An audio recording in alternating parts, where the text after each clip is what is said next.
Aku telah melakukan apa yang kau perintahkan. Aku hanya memohon apa yang telah kau janjikan. Kalau dengan semua ikhtiar yang aku kerjakan sampai detik aku bersujud di hadapanmu di rumahmu ini belum kau kabulkan, mohon tunjukkan kepada aku di malam ini ya Allah, dengan cara apa lagi mesti aku memohon kepadamu. Ini hanya Allah turunkan untuk umat Nabi Muhammad SAW. Catat ini ya. Dan saya belum pernah bagi dimanapun yang ini, yang versi lengkapnya. Kalau bisa dilakukan, bukan hanya dosa digugurkan, tapi setiap hurufnya mempercepat terkabulnya doa kita di hadapan Allah Subhanahu wa Ta'ala. Ya. Ada 2 surah di dalam Al-Quran yang bila 2 surah ini dibacakan, itu setiap hurufnya dihitung bisa berpotensi menggugurkan dosa sekaligus mengabulkan doa-doa yang dimintakan. Sepanjang doa itu baik untuk urusan dunia akhirat kita. Kalau salah satu kurang baik, diperbaiki oleh Allah. Misal, dunia baik tapi akhirat tidak, maka diperbaiki oleh Allah kepada yang lebih baik. Surat pertama Al-Fatihah, surah kedua Al-Baqarah. Ya.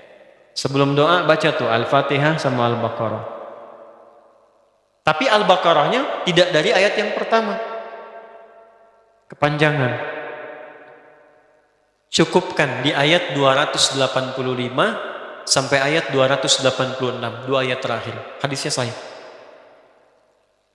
Kalau mau dikuatkan biasanya banyak ulama memasukkan ayat 284. Ada yang sudah masuk ke dalam Ka'bah di sini? Ini informasi saja. Dan 3 ayat ini, Al-Baqarah 284, 285, 286, itu ayat yang dituliskan di dinding Ka'bah. Itu yang saat berhala dikeluarkan, gambar-gambar dihapus, syair-syair diganti dengan ayat Quran sehingga jadi kain kiswah Ka'bah di luar. Itu ada sejarahnya. Yang di dalam pun dihiasi dengan hiasan ayat Al-Quran. Di antara yang dituliskan itu Al-Baqarah ayat 284, 285, 286. Intinya di 285 dan 286-nya. Tadi rakaat pertama yang saya bacakan dalam salat Isya. Hadisnya sahih. Itu spesial malaikat Jibril turun kepada Nabi Muhammad SAW mengabarkan kabar gembira siapa yang membiasakan membaca Al-Fatihah. Ya, kemudian 2 ayat terakhir di Al-Baqarah dari amanar Rasul sampai fansurna 'alal qaumil kafirin, tidaklah dia membacakan itu kecuali setiap hurufnya dijaminkan mengabulkan doa-doa yang dia mohonkan sepanjang benar doanya dan tidak diselimuti maksiat. Ini maaf ya. Ini saya minta maaf dulu nih. Kalaupun Anda benar doanya khusyuk sampai nangis, tapi ada selimut maksiat dalam permohonan doa itu pengabulannya mental lagi. Hadisnya sahih. Thumma dzakara ar-rajula yutilu as-safara ash'atha aghdara yamuddu yadayhi ila as-sama' fayaqulu ya rabb ya rabb. فقال رسول الله صلى الله عليه وسلم أن يستجاب لذلك فمطعمه حرام مشربه حرام ملبسه حرام وغذي بحرام فأن يستجاب لذلك. رواه مسلم. Nabi mengisahkan seorang lelaki menempuh perjalanan jauh. Awas, menempuh perjalanan yang panjang untuk ketaatan itu mempercepat doa dikabulkan 2 kali lipat dibanding orang biasa. Makanya kalau ada orang mau ke Mekah umrah, mau haji, titip doa. Ada yang mau beasiswa ke Madinah, ke Mekah, ke Al-Azhar, ke Mesir, titip doa. Saya biasanya kalau mau berangkat umrah, Ustaz titip doa, ayo tulis banyak tuh. Nggak saya baca. Saya simpen aja, ntar dekat Ka'bah, ya Allah Engkau Maha mengetahui. Ya, mohon kabulkan semua doa-doa ya dari teman-teman jamaah yang dititipkan dalam kertas yang telah mereka tuliskan itu. Simple Pak, daripada capek kita bacakan satu-satu. Dan alhamdulillah biasanya ya insya Allah terkabul. Insya Allah. Itu perjalanan jauh. Nah orang ini menempuh perjalanan untuk sekedar berdoa. Safar. Ya, safar yang baik. Kemudian yang kedua, yamuddu yadayhi ila sama', dia mengangkat tangannya ke langit. Ini saya tidak bermaksud mengajarkan ya, cuma menunjukkan prakteknya begini nih. Ada yang bisa bantu saya nggak, satu orang maju? Cepat. Yang depan aja, depan. Jazakallah khair. Mohon pegangkan mic sebentar ya. Makasih ya. Lihat sini. Gini. Nah, jazakallah.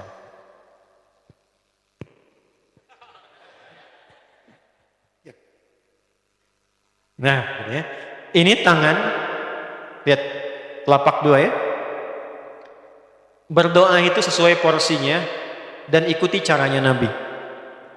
Kalau doanya formal dalam sholat dan diikat dengan gerakan, jangan kreatif. Ikuti seperti Nabi yang contohkan. Misal dalam sholat, shollu kama ra'aitumuni shollu. Sholatlah seperti kalian melihat aku sholat. Nanti ada 3 posisi atau sampai 4 posisi dalam sholat yang mempercepat terkabulnya doa. Posisi puncaknya sujud. Hadisnya sahih, inna ma aqrabal abdi min rabbih wa huwa sajidun fa aktsirud doa.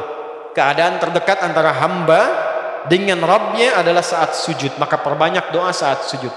Tangannya posisi sujud begini, menempel. Jadi nggak usah begini. Oke? Begini. Nah, ini di luar sholat.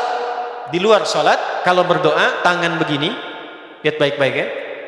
Ini kitabnya agak banyak, bahasanya panjang. Saya berikan yang simpelnya saja ya. Baik. Ini kan teman-teman telapak yang kanan, yang kiri ya. Padukan begini. Ya. Lalu setiap Anda kan pasti punya garis yang kanan dengan garis yang kiri. Ada kan? Itu membentuk keseimbangan. Oh, ini bukan ilmu otak-atik ya. Ini ada sanadnya nih. Pertemukan 2 garis itu sehingga seimbang tangan ini. Tuh. Ini masalah sederhana tapi poinnya penting sekali. Sudah? Cara yang pertama begini. Ini di luar sholat dan bukan dalam posisi saat istisqa, saat minta hujan. Begini. Sudah? Pertemukan. Lalu letakkan sejajar dengan dada di sini. Ya. Jadi kalau dada itu ini posisinya, ini nahar di sini. Ini ada rongga dari bagian atas dengan perut, ada rongga kosong. Nah, ini yang disebut dengan sodrun di sini. Ya, kalau kita meletakkan telapak tangan saat sholat begini, letaknya di sini. Yang ini perut, yang ini nahar. Doa itu di sini. Jelas? Semakin kita memohon dengan lebih sangat, naikkan sedikit begini. Sudah? Kalau istisqa minta hujan agak lebih tinggi ke atas. Nah, ini cara mengangkat yang standar di sini untuk memohon. Jelas? Oke, jazakallah khair. Nah, ini orang ini dia mengangkat tangannya. Jadi melakukan perjalanan jauh, mengangkat tangannya, ya muddu yadaihi ilas sama. Orang yang berdoa dengan mengangkat tangan itu dijawab doanya oleh Allah lewat keterangan Nabi SAW. Itu bisa kama-qala 2 kali lebih cepat dibandingkan dengan orang yang tidak mengangkat tangan saat berdoa. Jadi Anda cuma sekedar doa dengan mengangkat begini, itu lebih cepat potensi dijawabnya dengan mengangkat doa. Ada seorang bertanya pada Nabi sallallahu alaihi wasallam, hadis sahih, "Ya Rasulullah, bagaimana pendapatmu dengan seseorang yang meminta kepada Allah dengan mengangkat tangan atau kama-qala?" Lalu Nabi mengonfirmasi, bertanya balik, bagaimana kalau ada seseorang memohon kepada Anda dengan mengangkat tangannya? Pak, tolong Pak, tolong Pak, tolong, gitu kan? Di depan rumah Anda 1 jam begitu, Pak, tolong Pak. Kira-kira Anda beri atau tidak? Minimal kalau Anda nggak punya kemampuan, Anda referensikan atau beri sesuai kemampuan Anda kan? Angkat tangannya. Dia jawab, saya malu kalau nggak ngasih. Apa kata Nabi? Innallaha hayyun karimun. Allah itu lebih punya sifat peka untuk merasakan malu pada hambanya kalau dia tidak memberi ketika hambanya mengangkat kedua tangannya. Nah, nanti ada beda-beda posisi saat khatib Jumat, misalnya 1 begini untuk khatib. Makmum mengangkat 2 tangan. Yang ketiga dia mengatakan ya Rabb, ya Rabb, Asmaul Husna. Doa yang dibuka dengan Al-Asmaul Husna itu dijawab 2 kali lebih cepat dibandingkan dengan doa yang langsung dimohonkan kepada Allah.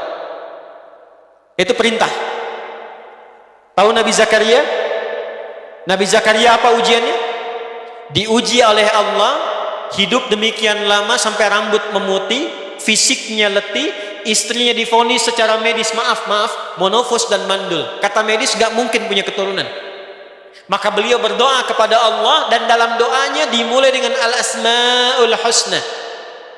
Sebelum sampai ke doa itu di Ali Imran ayat 38 sampai 39, buka dulu Quran surah 17 Al-Isra ayat 110. Ini perintah langsung dari Allah. Qulidullah awid'ur rahman ayyamma tad'u falahul asmaul husna. Quran surah ke-7 ayat 180. Walillahil asmaul husna fad'uhu biha. Fad'u biha. Qulin Allah, kalau engkau punya masalah hambaku, dan tidak ada di dunia ini yang tidak punya masalah. Quran surah kedua ayat 155. Walanabluwannakum bisyai'. Setiap yang hidup itu aku pasti akan uji dengan masalah. Itu kata Allah. Jangan disimpan sampai di situ, teruskan. Bukan untuk membebani hambaku dengan masalah, tapi untuk menaikkan kualitas hidupnya sehingga menjadi lebih baik. Jadi ketika Allah titipkan masalah itu bukan ingin membuat kita bermasalah, tapi dengan masalah itu kita diuji supaya kualitas hidup kita menjadi lebih baik.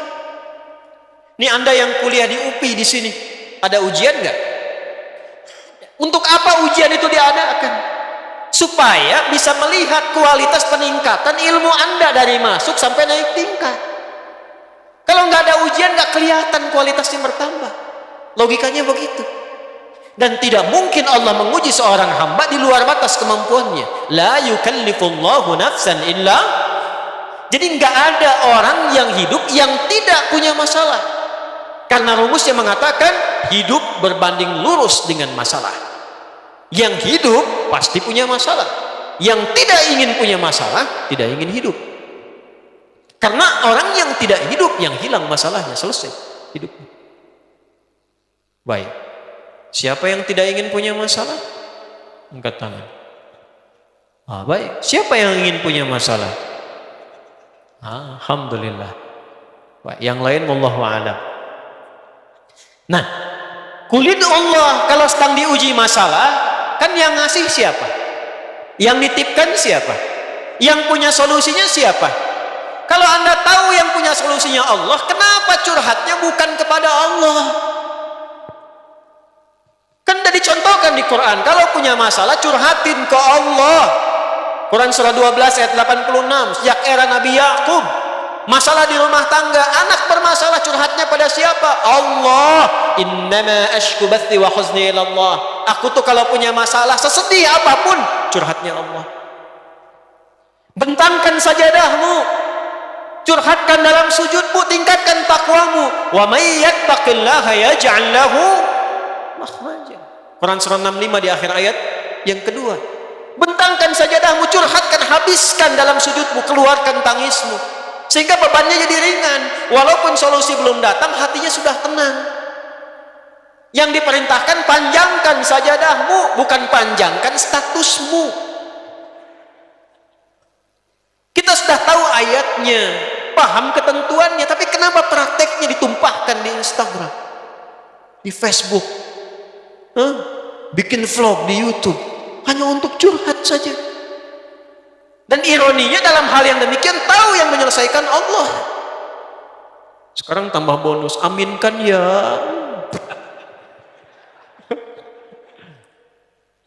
Yang mengaminkan doa ini mudah-mudahan dihilangkan masalahnya. Puguma mana nanti bermasalah kayaknya di dia ya.